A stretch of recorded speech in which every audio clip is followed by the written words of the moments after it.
Bienvenue dans l'antre ce matin pour l'annonce des résultats du petit concours, enfin concours, du petit giveaway, mais où il fallait quand même fournir un tout petit peu de travail pour les 10 ans de la chaîne YouTube. Donc comme vous le voyez aujourd'hui, je suis équipé de pieds en cap pour distribuer les lots et pour donner le nom des gagnants. Il s'agit bien entendu du casque WarQ ou Wark, ça dépend comment vous dites. Donc société belge qui a lancé un financement participatif, me semble-t-il, pour sortir cet ensemble de protection que je vous présenterai très bientôt. Hop. Ah, on est mieux comme ça. Et puis, on sera un petit peu dans le thème des protections sur l'antre là dans les semaines qui arrivent, parce que j'ai également reçu les dernières versions, donc New Hope et puis CAC, des masques de protection Sky Airsoft. Voilà, donc je vous ferai également une petite présentation des options qu'on peut trouver, etc. Sur ces masques Sky Airsoft. Ça, c'est chouette. Alors vous avez peut-être remarqué, hier soir c'était un petit peu thématique russophile. J'allais dire sur YouTube, genre il y a 3 chaînes YouTube sur YouTube, mais non, pas vraiment. Donc sur ma chaîne, sur la chaîne de Gearlocker et puis sur la chaîne d'Airsoft Entrepôt. Alors on ne s'est pas spécialement concerté. Bah effectivement avec Gearlocker c'était un truc croisé, donc là on s'est concerté. Mais ça devait sortir un petit peu plus tôt dans la semaine. On a eu de part et d'autre quelques petits soucis de rendu et de montage, donc on a un petit peu retardé, et puis bah, c'est tombé du coup le même jour que la vidéo du PKP des copains d'Airsoft Entrepôt, et ça tombe bien parce que j'ai reçu le colis la semaine dernière, voilà, avec la PKP que Diane manipule dans la vidéo d'ailleurs. Ouais, elle sent un petit peu la sueur, hein. Je pense que Diane en a un petit peu chié, et je pense que ça sera également le cas pour ma part. Donc bonjour à tous, là vous êtes 23 en live à l'heure où on se parle. Donc effectivement j'avais lancé une vidéo assez courte avec des questions pour les 10 ans de la chaîne YouTube L'Antre du Dingo. Une quarantaine de participants, 35 personnes ont effectivement donné des réponses, parce qu'il y a des gens qui m'ont écrit pour me dire j'ai pas trouvé les réponses. Bon bah ce qui m'a fait chaud au cœur en tout cas, c'est que dans le post des 10 ans, j'ai la gorge qui part un peu en live, c'est pas grave.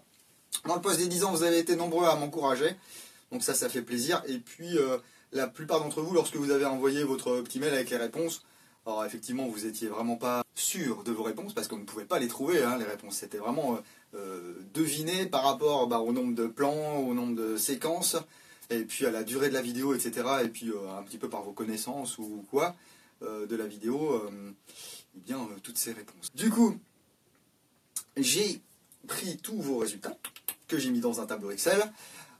J'ai fait la différence entre vos réponses et puis les bonnes réponses. Lorsque vous êtes tombé sur le chiffre juste, je vous ai mis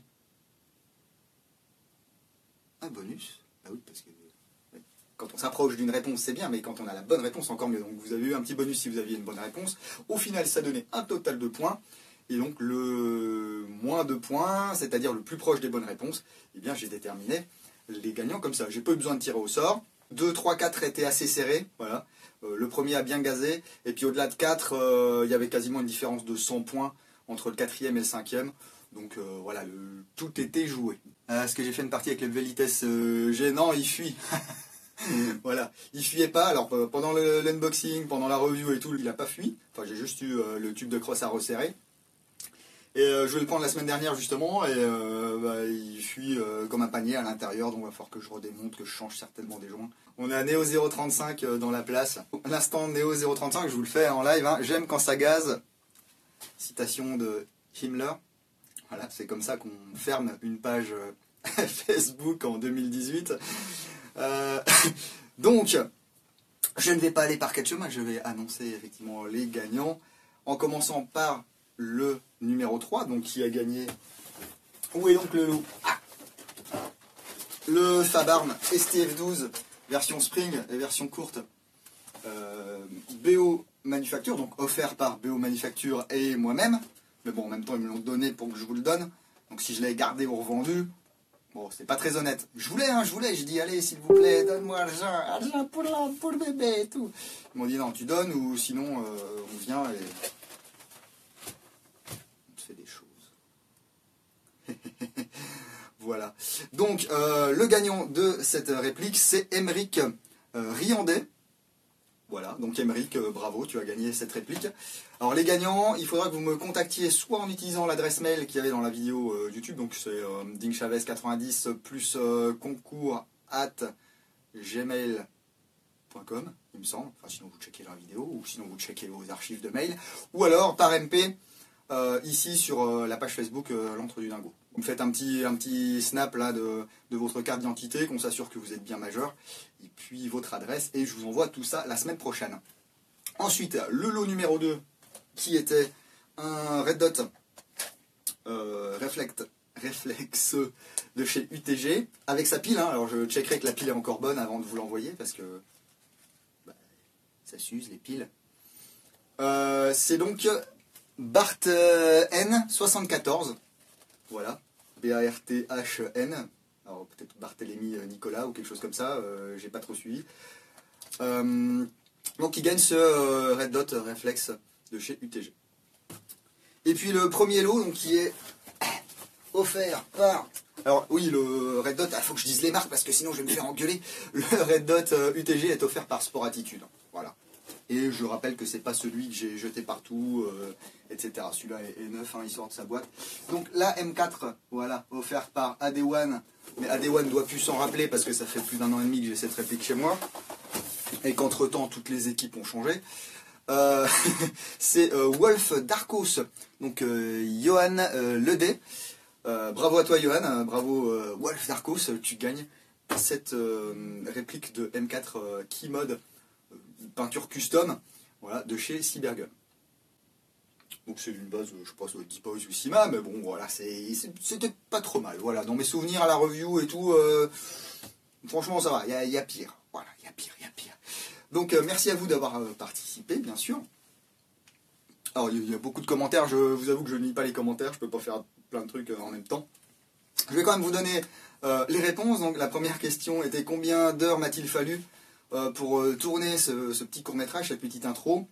Alors ça s'est déroulé sur 2 soirées, 2 fois 2 heures, donc 4 heures. Donc là il y a eu beaucoup de bonnes réponses. Ensuite, combien de fichiers vidéo ça représentait? Alors entre les fichiers de GoPro, les 2 caméras, etc. Et il y a eu en tout et pour tout 117 fichiers vidéo. Voilà, donc pour combien? 3 minutes ou 4 minutes de court-métrage, hein, c'est beaucoup. Et quelle durée de rush totale au final pour cette vidéo?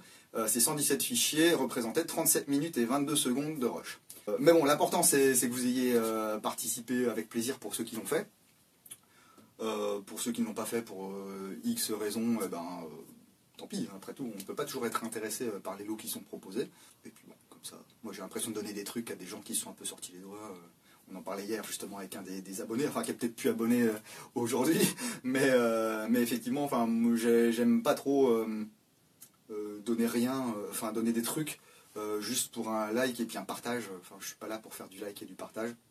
Si vous aimez ce qui se passe ici, le ton employé et tout, et vous êtes les bienvenus. Si vous n'aimez pas, j'espère que personne ne vous pointe un flingue sur la tempe pour vous obliger à regarder tout ce qui se passe sur les différents supports de l'antre. Hein. Donc voilà, j'ose espérer que les gens qui sont ici le sont en connaissance de cause, et pas parce que ils ont vu ici ou là que ouais tiens, faut aller voir. On peut voir, on peut regarder, ça nous plaît, on reste, ça nous plaît pas, on va voir ailleurs. Je pense qu'il y a assez de contenu sur internet maintenant pour pas se bloquer sur une chaîne ou sur une page Facebook. Hein. Moi je tiens, sans être forcément proche de ma communauté, je tiens à ma petite communauté. Voilà. Alors Nono qui demande des news, on va se faire une petite... combien de temps il me reste là? Il me reste à peu près 15 minutes. Donc on peut se faire une petite fac des news pour 2018, oui, plein. Voilà. J'espère que ça répond à ta question.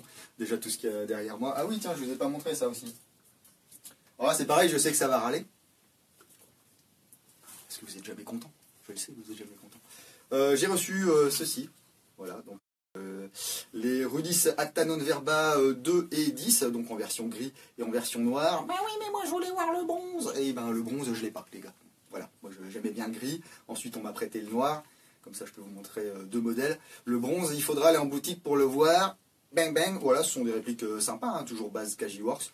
On en parlera bientôt. Et puis il me reste aussi ouais, l'Aka Tokemarui à vous présenter. Il me reste plein de choses. J'ai une M249 Mark 46 aussi que j'ai reçue de chez Begali. Là ça va être un petit peu la période peut-être LMG quoi. Enfin LMG ou MMG parce que ça c'est pas vraiment du light. Hein.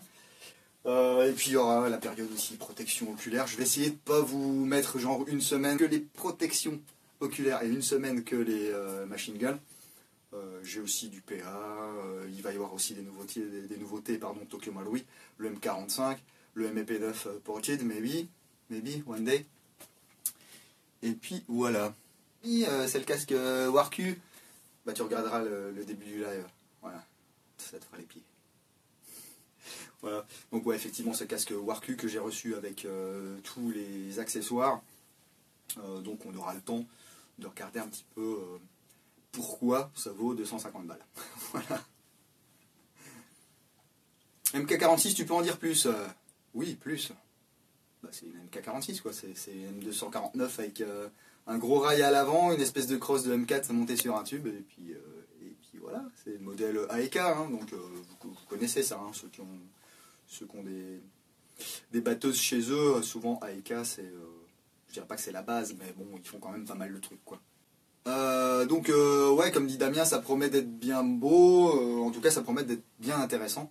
Comme d'habitude, moi je suis toujours super content d'ouvrir un colis et puis je vous dis, qu'il y ait deux patchs dedans, un paquet de billes ou une grosse réplique à 1000 balles. Pour moi c'est l'ouverture du colis déjà, c'est ouf, c'est psychologique, c'est bien, c'est thérapeutique même. Une M12, ça te tente, SMG Beretta. Bah si c'est pour du prêt les gars, pour l'instant là j'arrête. J'arrête, sauf truc vraiment qui m'intéresse, enfin genre les séries Biohazard de Tokyo Marui ou les trucs comme ça, parce que il faut les trouver déjà, puis quand on les trouve, soit c'est très cher, donc si vous avez ça, moi je suis intéressé. Mais le problème qu'il y a, c'est qu'en ce moment, vu le rythme, si vous m'envoyez une réplique, je vais vous la garder 3 ou 4 mois, donc c'est pas cool pour vous. Et puis j'ai toujours un petit peu le petit stress, comme je vais démonter, de péter un truc et tout. Et vous me faites relativement confiance pour votre matos. Bon, moi ça me fait jamais plaisir quand j'ai un tournevis qui rip ou quoi, ça arrive très rarement, mais ça peut arriver. Voilà. Sans la démonter, ouais non, ça sert à rien. Alors, dans ce cas-là, je veux dire, je ferme l'antre et puis je fais comme tout le monde. Hein. Oh là là, aujourd'hui je vous présente, je sais pas, j'ai même pas de réplique ici, putain, c'est le bordel. Hein. Ah si. Je vous présente ce HK45 quitté Salient Arms par Detonator. Voilà, vous voyez, elle est belle. Alors je vous montrerai pas ce qu'il y a dedans parce que j'ai peur de démonter. Mais bon, il paraît que c'est bien. Voilà, donc aucun intérêt. Aucun intérêt. D'ailleurs, vous avez vu. Alors celui-là, je sais pas si je ferai une vidéo dessus. Je ferai peut-être une vidéo genre spéciale occasion ou quoi, parce que c'est effectivement un flingue, alors qui est neuf, mais que j'ai eu en occasion, directement de Hong Kong. Et ouais, c'était vraiment un kiff, parce que le gars le vendait à un bon prix. J'avais pas l'usage spécialement d'un HK45, mais... Ouais, là je pouvais pas passer à côté. Non, c'est relativement rare quand je démonte pas. C'est soit que vraiment j'ai aucune idée de comment ça se démonte, soit que c'est trop fragile, soit que il me semble détecter que la qualité globale de la réplique fait que si je démonte, lorsque je vais remonter, soit les vis ne tiendront plus, soit ça va faire des marques, soit je vais foirer les vis ou quoi que ce soit. Donc voilà. Quand c'est une réplique que j'ai achetée moi, j'en ai rien à foutre, je veux dire, c'est mon argent, j'ai acheté la réplique, je sais que je la revendrai plus cher que je l'ai achetée. En définitive, si je pète un truc, c'est ma réplique, voilà, je prends les responsabilités. Voilà. Timothée qui dit on a tous des répliques dont on n'a pas besoin mais qu'on aime. Je pense que oui, parce que sinon on aurait genre 2 répliques et puis on s'arrêterait là. Alors attendez, parce que j'ai des gens qui me parlent. Ouais, c'est le pont qu'on s'en fout. Il est con lui. C'est un super connard. Ce serait quoi la réplique que tu rêverais de présenter? Là, globalement, j'en sais rien. Il y a l'AK12 de chez NPO qui me titille un petit peu, et puis j'ai réussi à en trouver une à un prix ouais, plus intéressant que le prix du neuf, hein, malgré que la réplique soit neuve. Et du coup, je vous ferai une petite presse quand même de cette AK12 de chez NPO AEG. Ça reste toujours de l'artisanal, etc. Donc on peut aimer, on peut ne pas aimer. Mais le fait est que c'est une réplique qui n'existe pas chez d'autres marques. Qui ne va certainement pas être faite à beaucoup d'exemplaires parce que c'est le proto, donc la première version, c'est pas la version qui a été retenue par l'armée russe.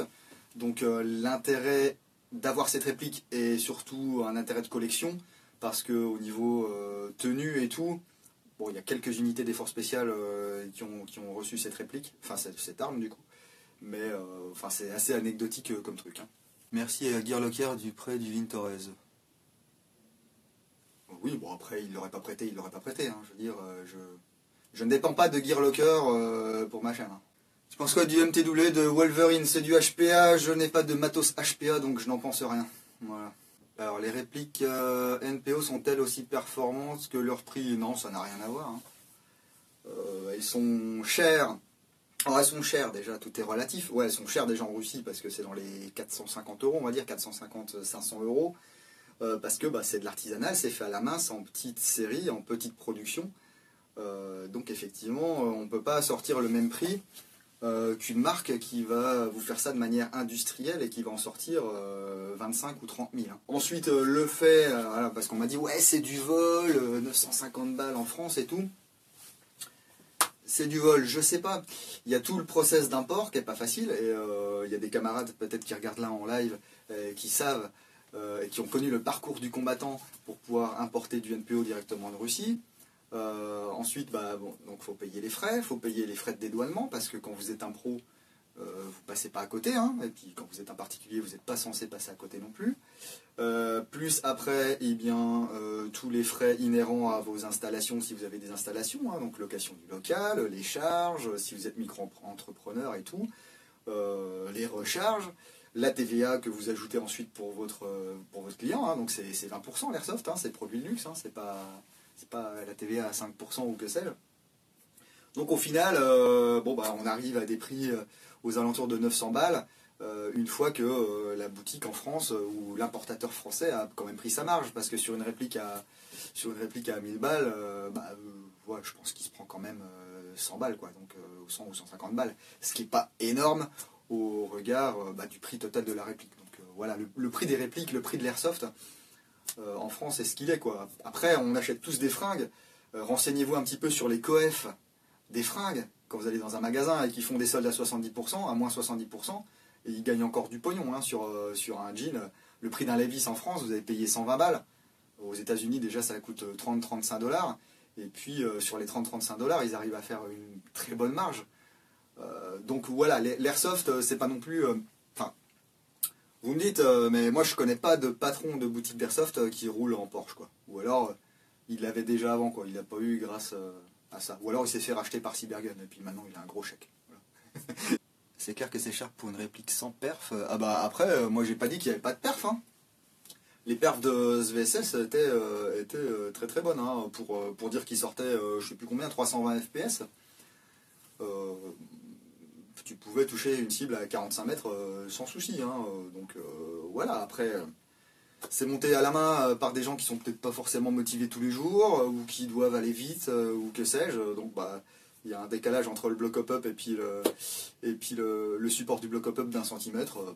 Pourquoi pas. Après, c'est aussi aux personnes qui distribuent les répliques de checker que les répliques sont bien montées avant de les envoyer aux clients, hein. Les responsabilités sont partagées à chaque fois. Et puis aussi, je suis d'accord que voilà, on achète une réplique 900 balles et puis on arrive et il y a une pièce qui est mal montée.